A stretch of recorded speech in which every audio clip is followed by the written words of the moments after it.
સુરતના ચકચારી બિલ્ડર તુષાર ઘેલાણી આપઘાત કેસમાં મોટો ખુલાસો થયો છે। બંને પક્ષોની સામસામે પોલીસ ફરિયાદમાં આ ઘટસ્ફોટ થયો છે। પરિવાર અને પ્રેમિકાએ એકબીજા સામે લગાવ્યા ગંભીર આરોપ। રૂપિયા માંગતી યુવતીએ લગ્નમાં હોબાળાની ચીમકી આપી હતી તેવું પરિવારજનોનું કહેવું છે। પત્ની અને દીકરી માટે તુષાર ઘેલાણી માત્ર એટીએમ હતા। તુષાર ઘેલાણીને પરિવારથી દૂર કરી દેવાતા હતા તેવો પ્રેમિકાએ આક્ષેપ કર્યો છે। ઘેલાણીના આપઘાત પાછળ પત્ની અને દીકરીનો ત્રાસ કારણભૂત।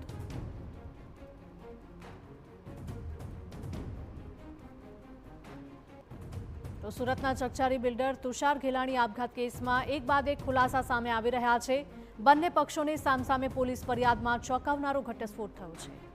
સંવાદદાતા બળદેવ સુથાર જોડાયા છે ફોનલાઈન પર। બળદેવ, જણાવશો કે ચકચારી બિલ્ડર તુષાર ઘેલાણી આપઘાત કેસમાં એક બાદ એક ખુલાસા થઈ રહ્યા છે। અત્યારે શું વધુ અપડેટ મળી રહી છે?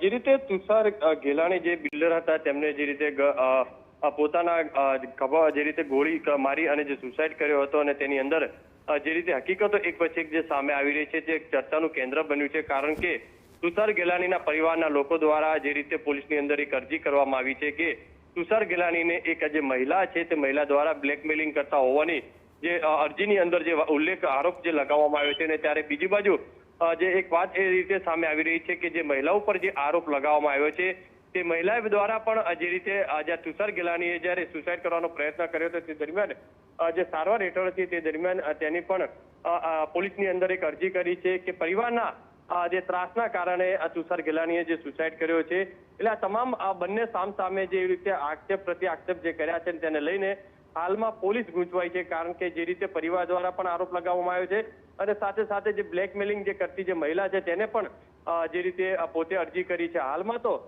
ઉમરા પોલીસે આ બંને અરજીઓના આધારે અલગ અલગ ઇન્વેસ્ટિગેશન જે કરી રહ્યા છે અને ખાસ કરીને જે તુષાર ઘેલાણીએ પોતાની રિવોલ્વર વડે જે સુસાઇડ કર્યું છે તેના જે પુરાવા છે તે એકત્રિત કરી અને વધુ તપાસ હાથ ધરી છે। ત્યારે આવનારા દિવસોની અંદર કઈ રીતનો ઘટસ્ફોટ થઈ શકે છે તે જોવું રહ્યું। કારણ કે જ્યારે તુષાર ઘેલાણીએ સુસાઇડ કરવાનો પ્રયત્ન કર્યો હતો ને જ્યારે સારવાર હેઠળ હતા સૌ પ્રથમ અરજી જે છે તે આ મહિલા જેની પર આક્ષેપ કરવામાં આવે છે તે મહિલા પોલીસને રૂબરૂ મળી અને જ્યારે પોતાની અરજી હતી તે કરી છે કે તુષાર ઘેલાણી જે સાંજના સમય તેમની સાથે સંપર્કમાં હતા તે દરમિયાન ખુશખુશાલ હતા પણ રાત્રિના 1 થી 2 કલાકની અંદર એવું તો શું બન્યું કે જાણે તુષાર ઘેલાણીએ સુસાઇડ કરવો પડ્યો। એટલે કે કદાચ મર્ડરના આક્ષેપ કરવામાં આવ્યા છે। ત્યારે જોવાનું રહ્યું કે આ બંને અરજીઓ જે સામે કરવામાં આવી છે તેના આધારે હવે ઉમરા પોલીસ દ્વારા કઈ રીતની તપાસ કરે છે અને આવનારા દિવસોની અંદર પુરાવાના આધારે કઈ રીતનો ગુનો નોંધી શકે છે।